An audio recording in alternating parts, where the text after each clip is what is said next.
Các nhà khoa học phát hiện điều này, nó liền thay đổi ngay khi bạn không nhìn vào vật gì đó. Liệu nó có còn ở đó không? Vậy thì, điều gì xảy ra khi bạn không nhìn vũ trụ? Hãy ví như quả táo trên bàn, khi bạn nhìn thì nó chắc chắn ở đó. Nhưng nếu bạn quay lưng bỏ đi, nó còn là một quả táo thực sự không? Hay là nó trở thành hỗn hợp của mọi khả năng? Đợi bạn nhìn thêm lần nữa, để quyết định xem nó thực sự là gì. Nghe giống như làm ảo thuật nhỉ?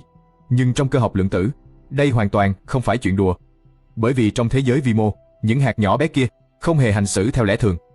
Chúng giống như những con sóng, chứa đầy các khả năng khác nhau, cho đến khi bạn tiến hành đo đạc chúng mới chịu định hình. Như thể đang đợi bạn đưa ra quyết định. Đây không phải là thần giao cách cảm, mà là hiện tượng vật lý có thật. Được gọi là hiệu ứng người quan sát. Nó là một trong những điều khó hiểu nhất trong vật lý học. Vậy điều này có nghĩa là chúng ta nhìn là có thể thay đổi thực tại, hay còn ẩn ý nào khác phía sau? Để chứng minh điều này, không thể bỏ qua một thí nghiệm kinh điển. Bây giờ tôi sẽ kể cho bạn về thí nghiệm làm đảo lộn nhận thức. Về thực tại của chúng, thí nghiệm hai khe. Nếu bạn mới nghe lần đầu, thì hãy chuẩn bị tinh thần đi, vì nó sẽ khiến tư duy về thế giới của bạn bị đảo lộn. Nếu bạn đã từng nghe qua, vậy hãy cùng tìm hiểu thật kỹ, xem nó vô lý đến mức nào. Vì hầu hết mọi người chưa thực sự hiểu rõ. Thí nghiệm như sau, tưởng tượng một bức tường. Trên đó có hai khe nhỏ. Phía sau, bức tường là một màn hình ghi lại những thứ đi qua các khe. Bây giờ, bạn lấy một nắm hạt nhỏ, ví dụ như electron hay photon, rồi bắn chúng về phía các khe. Nếu các hạt này là những viên đạn thật, thì chúng chắc chắn phải đi qua khe bên trái hoặc khe bên phải để rồi tạo thành hai vạch, hiện rõ trên màn hình phía sau. Nhưng nếu chúng là sóng, chúng sẽ cùng lúc đi qua cả hai khe, tạo thành vân giao thoa giống như gợn sóng, nơi sóng triệt tiêu nhau, nơi sóng cộng hưởng với nhau. Vậy rốt cuộc hạt là thứ gì? Là những viên bi như viên đạn, hay là những làn sóng nước? Khi các nhà khoa học lần đầu làm thí nghiệm, họ kỳ vọng hạt sẽ hành xử như hạt, tạo ra hai vạch gọn gàng trên màn hình. Nhưng khi kiểm tra kết quả, họ không thấy hình ảnh mong đợi, mà lại thấy vân giao thoa, nghĩa là electron đang hành xử như sóng, đi qua hai khe và giao thoa với nhau. Vấn đề ở đây là electron thực sự hành xử như hạt. Bạn có thể nhốt electron vào bẫy và đo được điện tích của nó, nhưng tại sao khi đi qua khe, nó lại đột ngột biến thành sóng? Các nhà vật lý tự hỏi, phải chăng do ta không biết từng electron đi qua khe nào? Hãy đặt máy dò để quan sát chúng. Điều này chắc sẽ giải quyết vấn đề, nhưng kết quả không như vậy. Khi họ đặt máy dò gần các khe để quan sát electron, một chuyện điên rồ đã xảy ra.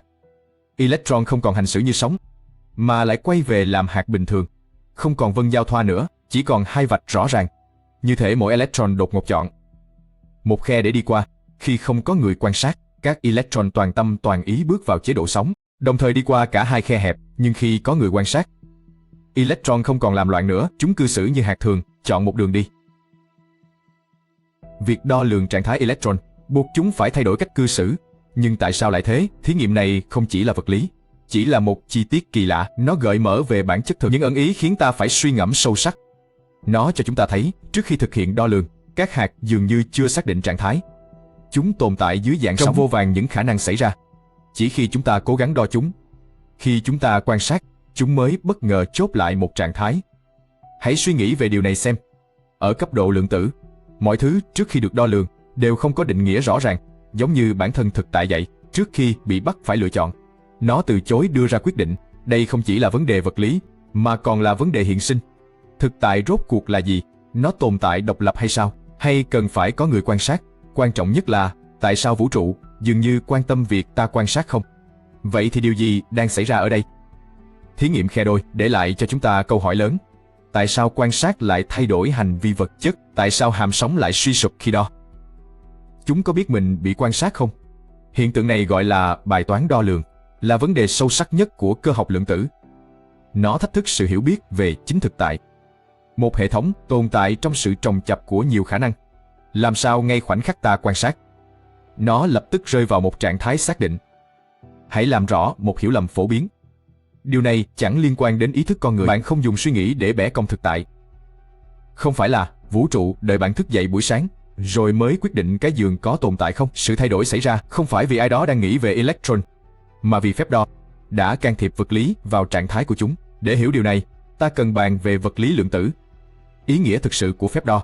Trong cuộc sống thường nhật, khi bạn đo lường bất cứ điều gì, ví dụ như kiểm tra nhiệt độ, bạn chỉ đang thu thập thông tin thôi.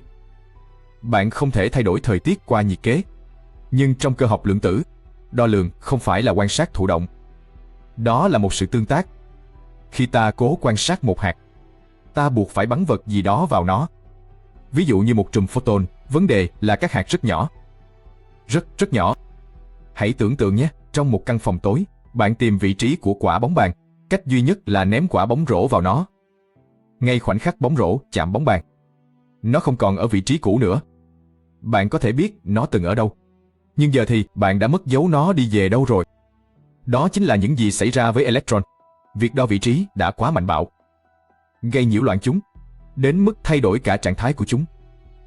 Mục tiêu chính của đo lường là thu thập thông tin về trạng thái hệ thống. Việc thu thập thông tin này phải trả giá bằng việc làm thay đổi hệ thống, khác biệt hoàn toàn với đo lường cổ điển. Trong các phép đo cổ điển, người ta có thể không làm thay trạng thái cơ bản của hệ thống, vẫn đo được các đặc tính của. Hơn nữa, trong quá trình đo, thiết bị đo cũng trở thành một phần lượng tử, là một phần của hệ thống. Trong một vài cách giải thích như hiện tượng giải liên kết lượng tử, bằng cách đặt hệ lượng tử cùng môi trường, đối với các bậc tự do, khiến trạng thái đo đạc trở nên cổ điển hoặc trở nên xác định, đóng vai trò quan trọng. Nói cách khác, hiệu ứng người quan sát không liên quan ý thức. Đó là cách vật lý cấp lượng tử buộc thực tại phải lựa chọn. Ở cấp độ lượng tử, hạt không có vị trí cố định trước khi đo, và trái ngược với đường đi, chúng tồn tại dưới dạng sóng xác suất. Điều này có nghĩa chúng có thể đồng thời ở nhiều vị trí khác nhau. Điều này gọi là chồng chập khi nhiều trạng thái cùng tồn tại. Cho tới khi có gì đó buộc chúng phải đưa ra quyết. Việc đo hạt làm hàm sóng sụp đổ. Giống như vũ trụ đang gieo xúc xắc và chọn ra một kết quả duy nhất. Trước thời điểm đó, hạt không nằm ở vị trí cụ thể nào. Nó chỉ tồn tại với xác suất ở các vị trí. Nhưng khi chúng ta tương tác với nó, hàm sóng sẽ sụp đổ, hạt chuyển sang trạng thái xác định. Đó là lý do trong thí nghiệm khe đôi, khi không có sự đo đạc hay quan sát, electron và hạt lượng tử giữ trạng thái chồng chập, thể hiện đặc tính như sóng, nghĩa là nó đi qua cả hai khe, tạo ra vân giao thoa trên màn trắng, cho thấy mỗi electron tự giao thoa chính mình. Nhưng khi thực hiện đo đạc, ví dụ như kiểm tra electron qua khe nào, sự tương tác khiến hàm sóng của electron bị sụp đổ, tức thì electron giống hạt và chọn một đường đi. Vân giao thoa biến mất. Thay vào đó, bạn thấy hai dải sáng trên màn, tương ứng với mỗi khe hở. Không phải electron tự ý lựa chọn cách nó hành động, mà vốn dĩ nó không có trạng thái xác định, cho đến khi chúng ta buộc nó quyết định. Điều kỳ lạ thực sự nằm ở đây. Nếu các hạt không có trạng thái xác định trước khi đo, liệu thực tại có phải chưa hoàn thiện trước khi được quan sát? Phải chăng vũ trụ chỉ là tập hợp các khả năng? Đây là lúc mọi thứ trở nên triết học.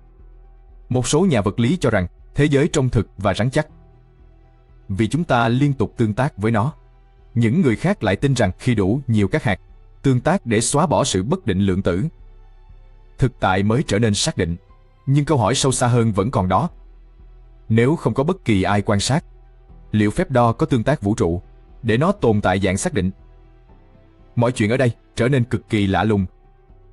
Những điều vừa nói đã đủ làm bạn đau đầu chưa? Nguyên lý tiếp theo còn gây sốc hơn. Nguyên lý bất định Heisenberg nói rằng bạn chỉ có thể chọn vị trí hoặc động lượng, không thể biết rõ cả hai cùng lúc. Đây không phải lỗi thiết bị đo, mà là quy luật cơ bản vũ trụ.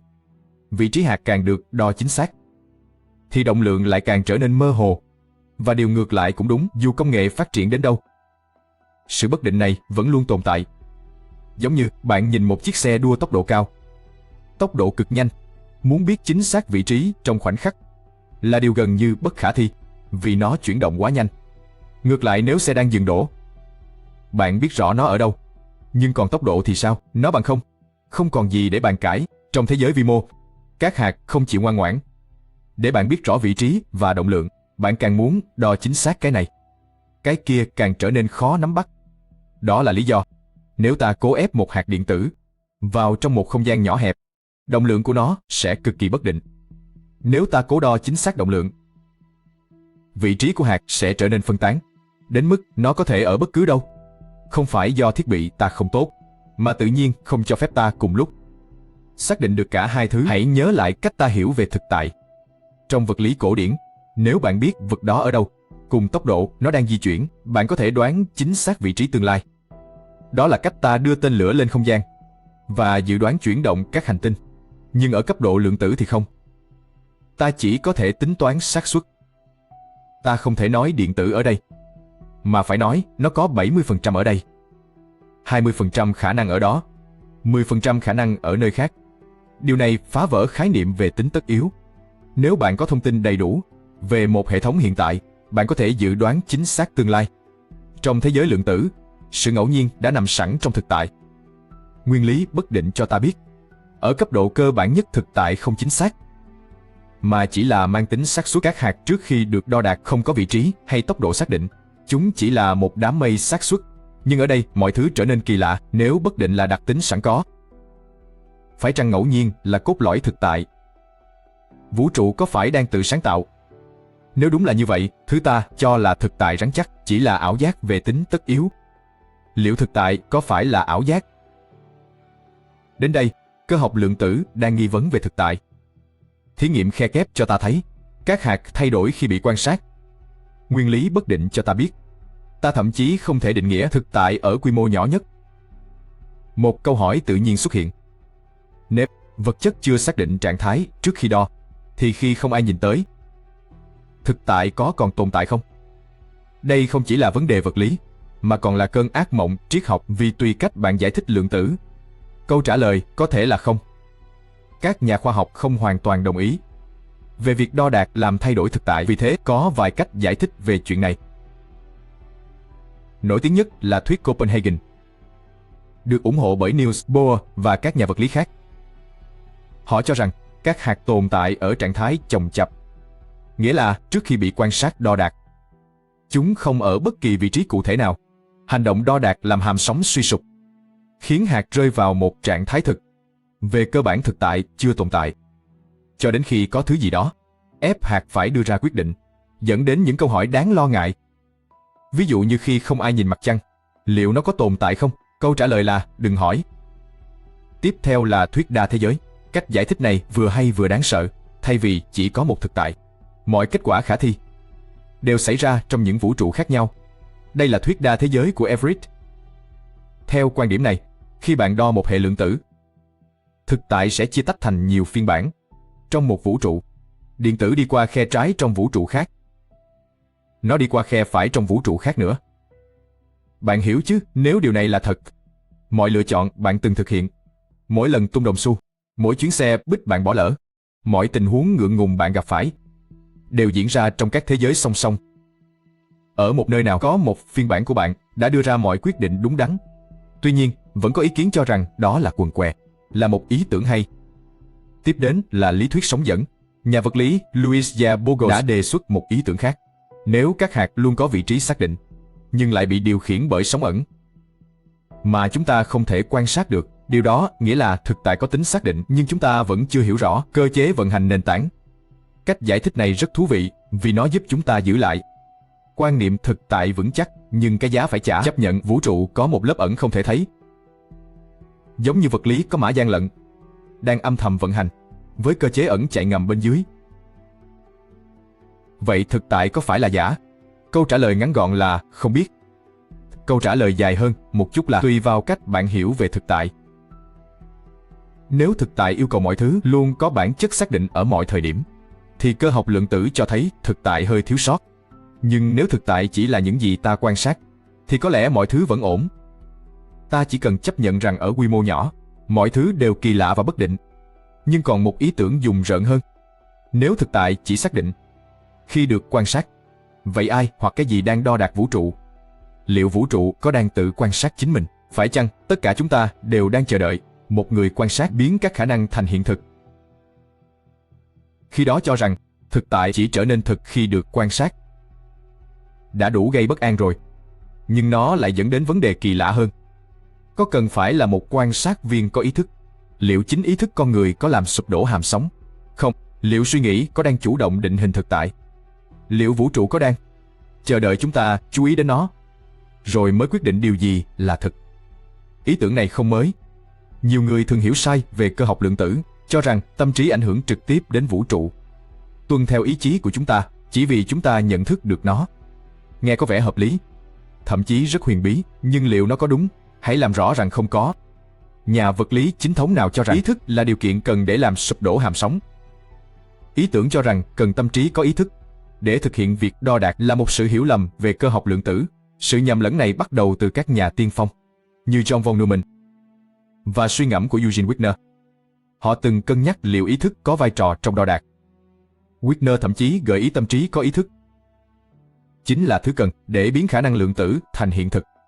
Nhưng các thí nghiệm sau này cho thấy sự sụp đổ vẫn xảy ra dù không có người quan sát.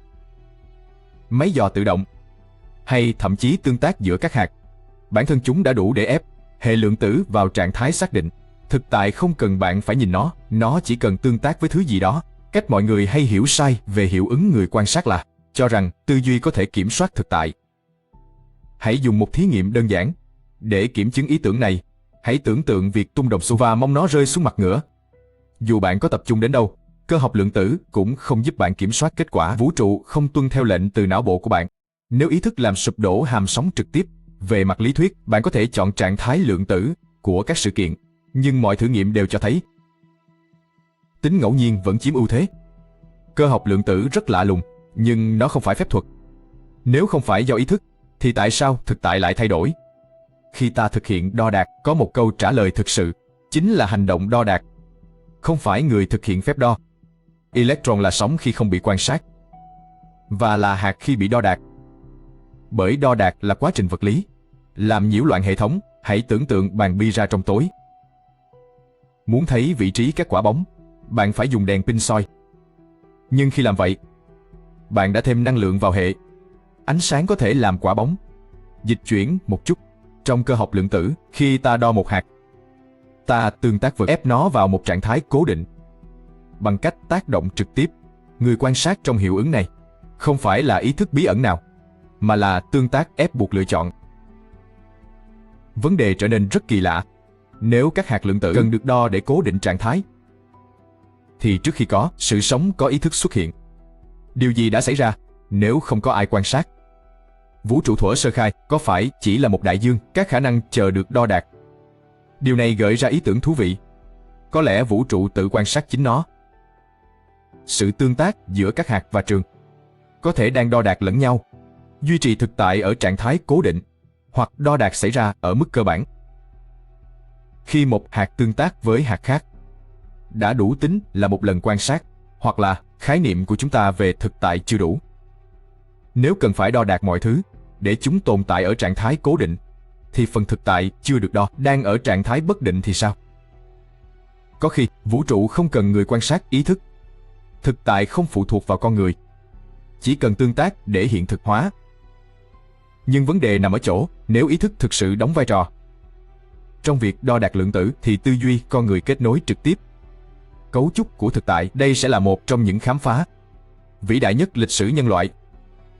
Cuối cùng, khi đã loại bỏ ý thức khỏi sự cần thiết của phép đo, thì cơ học lượng tử vẫn dẫn ta đến câu hỏi triết học lớn hơn về bản chất thực tại. Thực tại thực sự là gì? Nếu hạt không có đặc tính cố định trước khi tương tác với vật khác, thì thực tại phải chăng chỉ là tập hợp các xác suất? Nếu sự quan sát từ máy móc hay từ chính vũ trụ khách quan đã ép buộc mọi thứ vào trạng thái cố định, thì điều đó nghĩa là gì với sự tồn tại? Nếu thực tại chỉ trở nên thật khi được đo đạc, vậy những phần vũ trụ chưa được quan sát thì sao như một thiên hà xa xôi, chưa từng được con người nhìn thấy, chưa có kính thiên văn đo đạc trực tiếp các nguyên lý trước khi chúng ta quan sát nó? Liệu nó chỉ là tập hợp khả năng? Hoặc hãy nghĩ khi bạn đi làm, liệu các bức tường trong nhà vẫn như lúc bạn rời đi, hay trước khi bạn quay lại, chúng quay về trạng thái mập mờ lượng tử? Nghe thật vô lý. Vì trong thế giới thường ngày của ta, dù chúng ta có nhìn hay không, mọi vật vẫn ở nguyên vị trí.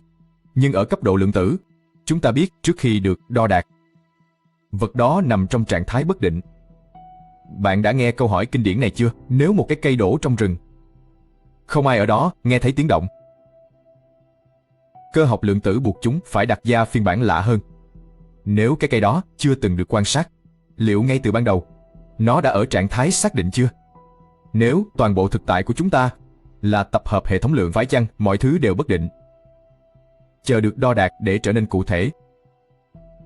Điều kỳ lạ là các nhà vật lý chưa có đáp án. Có người cho rằng vũ trụ tự đo đạc thông qua tương tác giữa các hạt. Số khác lại cho rằng chúng ta không cần hàm sóng gì cả. Có lẽ mọi trạng thái đều cùng tồn tại, và chúng ta chỉ trải nghiệm một thực tại. Một số giả thuyết cho thấy thực tại mà chúng ta trải nghiệm chỉ là hình chiếu của tầng sâu hơn. Ví dụ, nguyên lý toàn ảnh cho thấy mọi thứ ba chiều chúng ta thấy thực ra có thể được mã hóa trên bề mặt hai chiều dìa vũ trụ.